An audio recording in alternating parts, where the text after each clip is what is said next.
To Geneva, Switzerland, speak to Torek Farhadi, a former presidential advisor in Afghanistan. Torek, thank you so much indeed for your time. What a horrible, horrible week. But surely we've seen this as the Taliban strategy over years and years and years, that when there is something about to happen in terms of any potential dialogue, any potential understanding, any potential government reaction to what the Taliban is doing, the Taliban increases its attacks because it thinks that when it comes to any sort of negotiation, it's going to have a stronger hand. Why wasn't the government prepared? Adnan, it's a very complex situation now. So what's happening is, since the signature of an accord between the Taliban and the US government, the Afghan soldiers are not really protected actively by the US troops. So they're very exposed. And President Ghani himself has been besieged by the COVID situation in the presidential palace.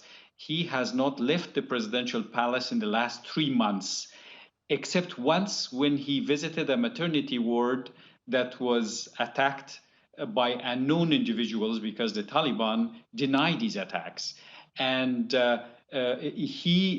because of his security situation, he had to go in the middle of the night. So much his own security situation is not guaranteed. There are circles within the security apparatus of Kabul who are spoilers of the peace process. And today, the ambassador for peace from the United States, Ambassador Khalilzad, tweeted that it wants the Afghan government to investigate spoilers that shot prosecutors who are supposed to process the files of these 2,000 remaining Talibans that have to be freed so the peace talks can start. So it seems that inside the security services of Afghanistan now, there are people who want to delay these negotiations as well. So the suspicion is on both sides, on the Taliban side, but also in some circles of the security services in Afghanistan, which are not fully controlled by President Ghani because he has been only communicating by Skype with his generals in the last 3 months. Tariq, do you think that the deal that the Americans did with the Taliban was detailed enough? Because we know that in that deal, the Taliban was supposed to agree to reduce their attacks on foreign personnel. Shall we just call them all foreign, whether they're NATO, whether they're Americans, whoever they are, they're not Afghans.